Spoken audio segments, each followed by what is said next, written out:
shoes on my feet and that heart in my chest, Lord. Just keep me beating for a couple of days so I can get this paycheck, keep these damn bills paid. They try to say we got it made, Lord. So the Indiana video from last week with Colby, Ireland was gonna be a little bit longer than it was. We got to 45 minutes or so on that first one, so I decided to break it into two parts.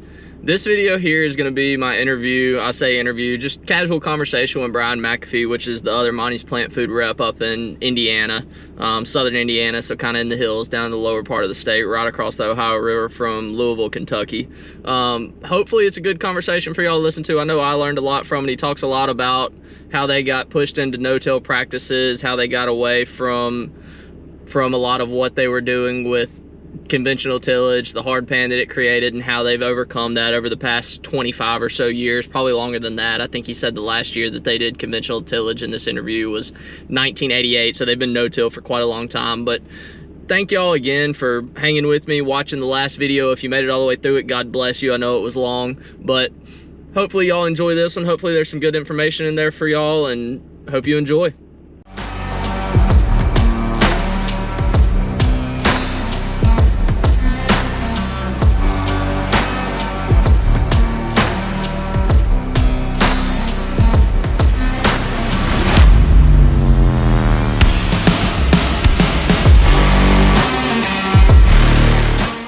So this is the new Dodge farm that we were talking about last visit you were here, and this farm did a soil test on it. It needed 2 ton of lime put on it.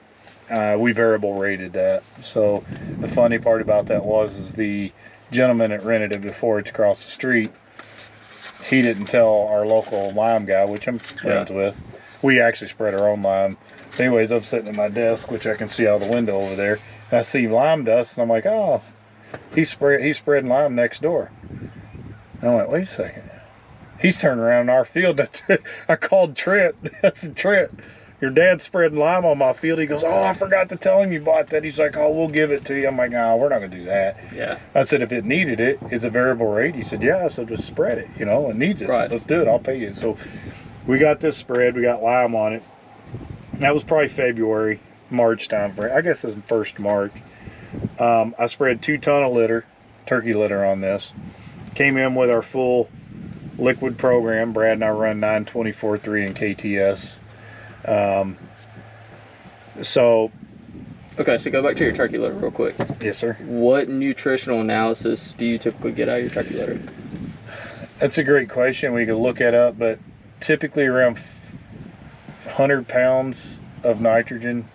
Okay. I'm gonna take it back. I'd have to look it up. I can't remember on nitrate. I do know the phosphate and the potassium run in that 50 to 58 range each. Yeah. Getting, I want to think it was close to 7 pounds. That's per ton. Right. 50, 58 pounds per ton of phosphate, potassium, P and K. But the sulfur in itself was 7 pounds per ton. Okay. It came with a couple pounds of boron, had some manganese, zinc. It was very low in salts. Very happy about that. We need to look at that test though to give you better. Yeah, we can look at it when we get back. But it was a nice balanced analysis. Right. We certainly could have just run a premium blend 624-6 at 3 to 5 gallons with a gallon of carbon and sugar with the planter and been done. But again, it goes back to my philosophy, and then obviously Monty's and Mac as a group feels the same way, as a balanced nutrient at that. The more we can load that early plant up, yeah, we can spread all the dry out here in equivalent to what the litter did, which never is equivalent. Litter's great, but we can spread it all out here. But this is a perfect year. We've silly dry, just absolutely dry as can be. That plant didn't have to do anything to get a balanced nutrient, because with our planter, we're applying basically 45 pounds of nitrogen, because I'm running 15 gallons of 28, 13 to 15. 4 to 6 gallons of 924.3. We're running 4 to 6 gallons of KTS or a 40-20-12, depends what bloom we're going with. We got boron in there. Sometimes I'll put manganese, copper, and some other nutrients. This particular farm just has boron, zinc. I did put microhance, and I do have phycoterra in there. So in our in-furrow, we run 3 gallons of 624-6, a pint of zinc. Yeah. Excuse me, quart of zinc in this particular situation. A pint of phycoterra, because we're coming back with a pint of phycoterra later, with 2 quarts of carbon and 2 quarts of sugar. So when you come back with your second application of phycoterra, sugar, and carbon, are you doing that as a Y drop? Mm-hmm. That's correct. And why are we doing that? So obviously the carbon's going to help balance the pH of the nitrogen, right, and buffer that out. Not balance it, buffer it out. It also is going to create a nice environment from a soil amendment standpoint in the rhizosphere around that seed. Yeah.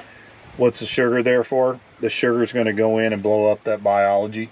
Especially this cool spring we had, a dry spring, the more help we can get to get those phosphates released, to release and get more water-soluble nutrients.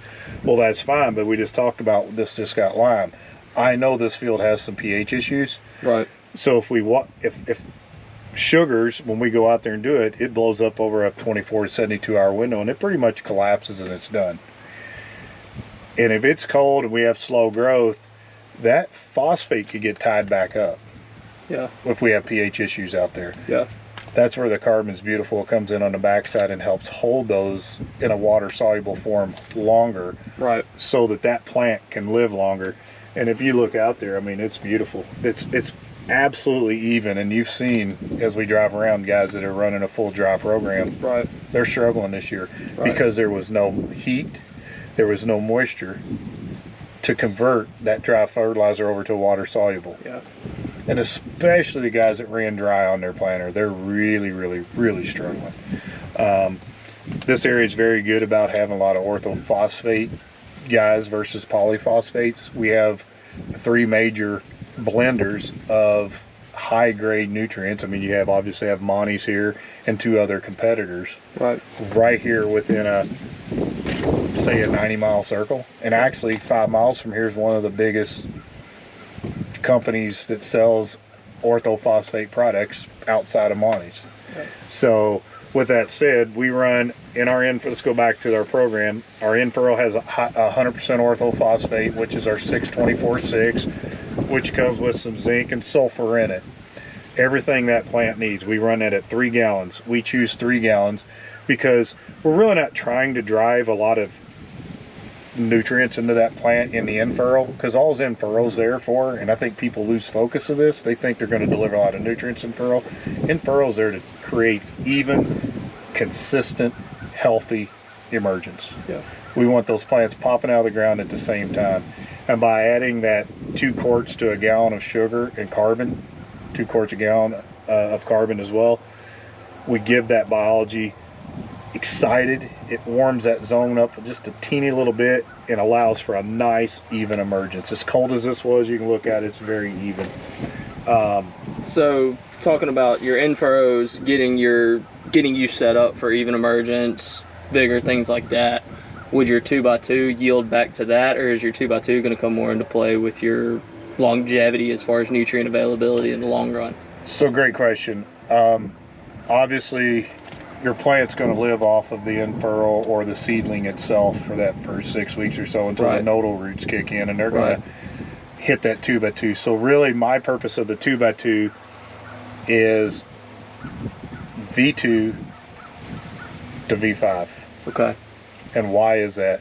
I want that plant to be as absolute healthy, loaded with every nutrient possible it can have between V2 and V5. Why is that so important? Because V5 to V6, something happens, and that's when we determine ear girth. Right.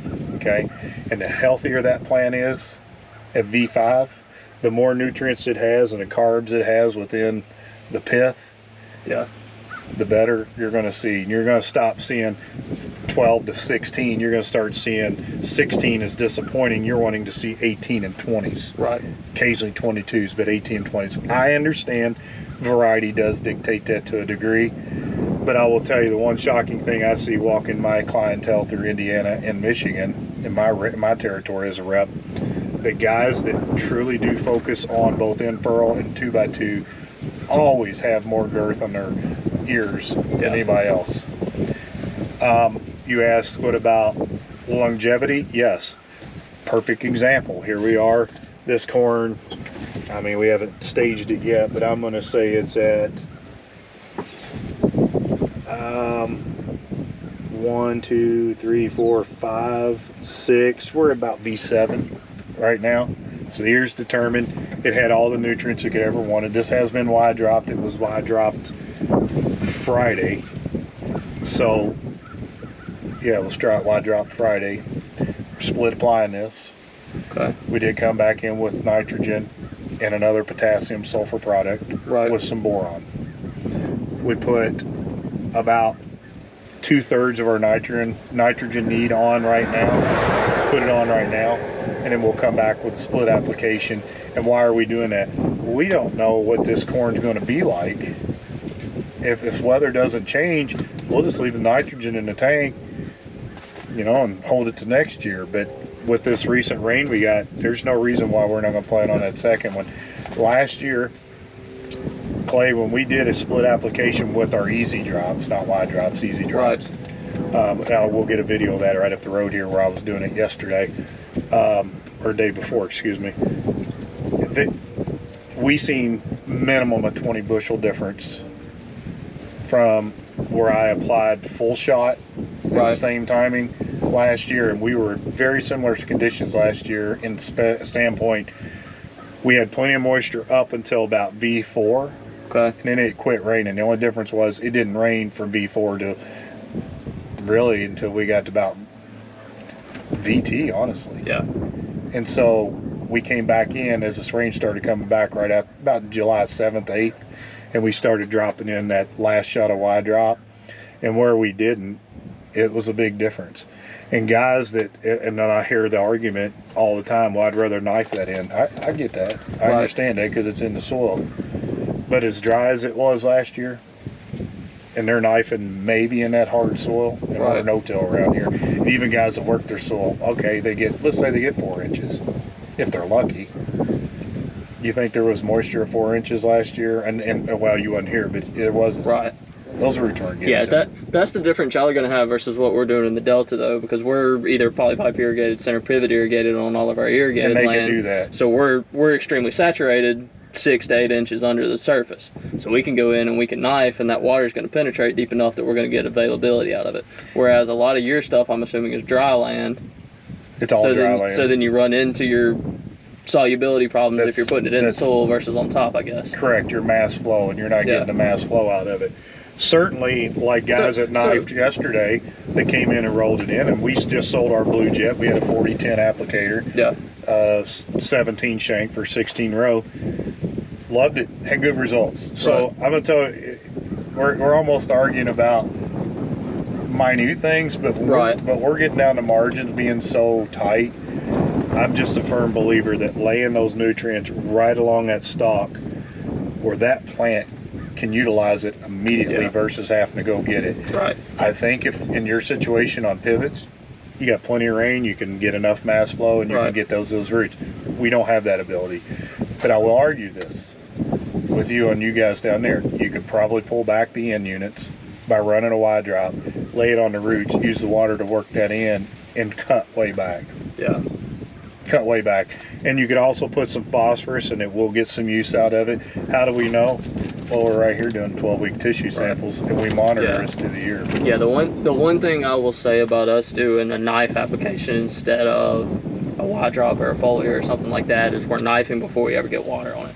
So you may have a week to 3 weeks where you have no water on what you've already knifed in. Mm-hmm. So are we losing a lot of that into different factors? I mean, you could, but if it's knifed in properly, probably not. Well, and on the one farm that I'm talking about, primarily we use carbon and sugar. So we've got some activity there that's holding some of that. It's going to hold it in place. Right, it's going to hold it in place. And it's going to naturally release it. Because guys that are using as stabilizers in some sort of urea stabilizer, whatever. Yeah, whatever it would be, Agritane, Instinct, you name them. Right. They all do one thing, and their job is to kill biology. Right. And once you get above 70 degrees and get moisture, that stuff starts breaking down. There's some other good technologies out there. This escapes my mind. Encapsulated, where it coats it. those do pretty neat, but I still like that natural ability of humic, Right. or liquid carbon, the humic acids, to be able to buffer out that pH, allow the biology to consume it, and release it naturally as the plant needs it. Yeah. If you know what I mean. The more ammonium form we can get into the bodies of the biology and keep the biology alive. Yeah. Let's circle back to Phycoterra. Don't even have to be Phycoterra. It's a biostimulant of some sort of an algae source. There's a lot of great brands. We rep Phycoterra. I think Hello Nature has the product as well that we rep. And I'm working with Steve Fint to learn those better here in the near future.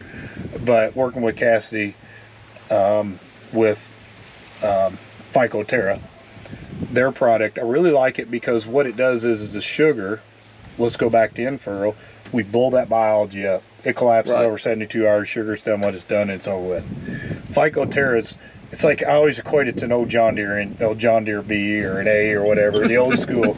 You know how you got the little twist knob, you can go from the back small fuel tank to the big tank up front, and I can still see it. You get a hold of that flywheel and you find top dead center. You got your cockpits open, you pull your choke out, you got her down to A fuel, your gas, you fire it up, close your cockpits, you get her nice and warm, and then you change her over to your kerosene, diesel, whatever it was you was running, right? That's what Phycoterra does. The back tank on that is the sugar, blows it up. The front tank is your diesel, and Phycoterra, it takes the biology a long time to consume it, but it keeps it at high activity over a 15-day window. So your sugar is giving it that immediate jump start, and then your Phycoterra is coming in on the back end and giving it that. That's correct. That distance is giving the marathon run. That's exactly right. Okay. And what we found is, in working with the Phycoterra team, Darren Blank, he's with that team. He actually is a good friend, long-time friend, and we've lost contact over years, but I called him recently, and he's saying, yeah, we need to split that up, or I would recommend splitting that up, and so we did. And so far, I'm excited to see the results, get these tissue samples back. I'm late on this because we made a career out of planting our crop this spring. I think a lot of people did. It's ridiculous, but it is what it is. This is right in front of our face. Yes, this is a good-looking field.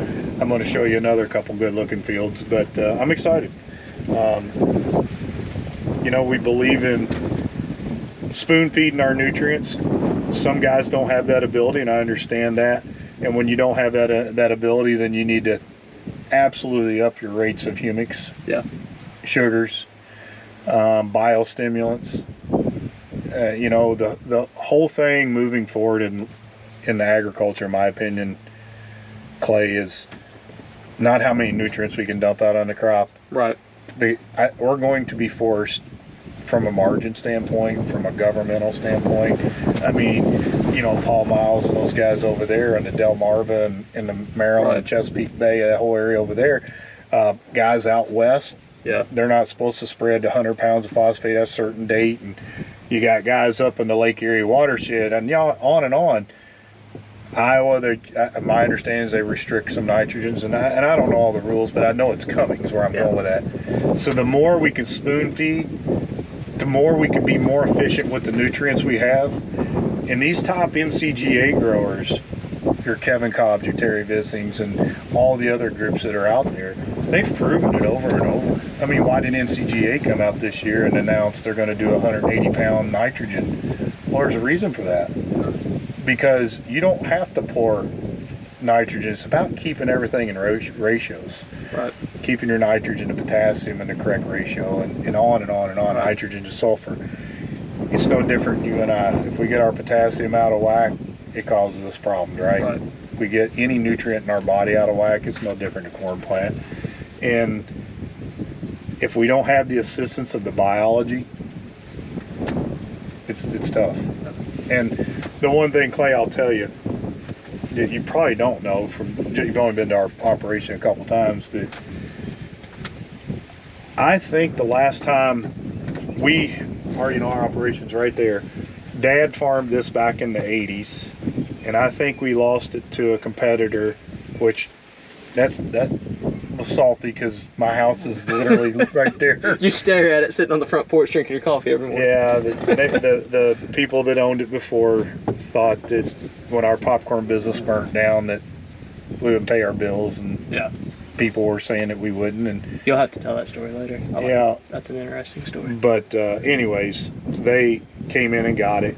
But the last time we ripped this, I'm pretty certain was 92, and it was really dry. And I ran an M&W 7-shank ripper. We still have it. And I remember we harvested the triticale. That stuff fell over. It was an absolute, you couldn't see 2 feet in front of the combine. So we harvested triticale. We were doing it for wheat, or for seed, for a company in New Albany, Indiana, right there across the ridge from Louisville, and for actual seed. Yeah. And we took it out, harvested it, and it was so dry we couldn't plant any beans. We ripped it. It was worthless. We were full on droughts. We didn't plant it, so we went on and truly ripped it to bust up the plow pin, because this was moldboard plowed all the way up until 88. Okay. So we chisel plowed from 88 to 92. Some farms started getting converted in 89 to no-till. Every farm was converted to no-till between 89 and 93. Okay. And So you've been no-till on everything on your farm, everything that you farm now since 1993. Since 1993, and some Wow. of them since even 88. I take it back, one farm since 88. So there are hard times when we might rut. We'll go in and rip, Right. clean up a few spots, but it pains me to do any tillage, because this structure is just so loamy. You bust it open, it's awesome. It's just gorgeous structure. It's hard. You have to put a lot of downforce, and a lot of guys are like, oh, it's so hard, there's no way, but we'll take the penetrometer I got in the truck, and you'll be surprised. I can get this through the soil. I have to use more force on an average than I will until dirt, till a certain point. Right.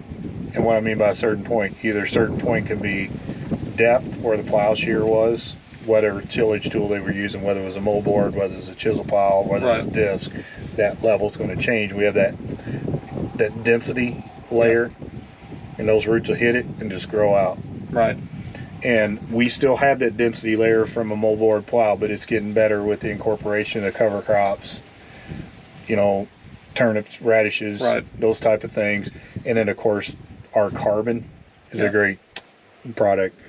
But back to this, when I go out and do these penetrometer tests with that tool that we test, it has absolutely shocked me how much tighter their soil gets after 2 or 3 rains from working it all the time. Yeah. Now you guys do a lot of tillage down there.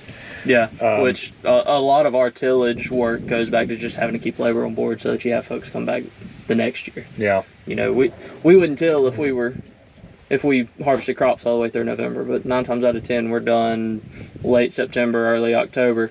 We got 2 months, so we need to keep guys employed so that we have a reason for those guys to come back next year, as well as keep the ability to provide them benefits, insurance, 401k, that kind of stuff. Right. You have to keep all those guys a certain number of days throughout the year to be able to offer all that. So. Well, I will tell you the reason every acre you see that you're looking at is HEL ground, highly erodible land from USDA, Farm Service Agency. We didn't go no-till because we were cutting edge and we wanted soil health. We wanted to help our biology. Yeah, did it. We did it because if we wanted to keep farming, we had to do it. Right. And everybody just couldn't. There was a much steeper curve, a learning curve back then than now. Right.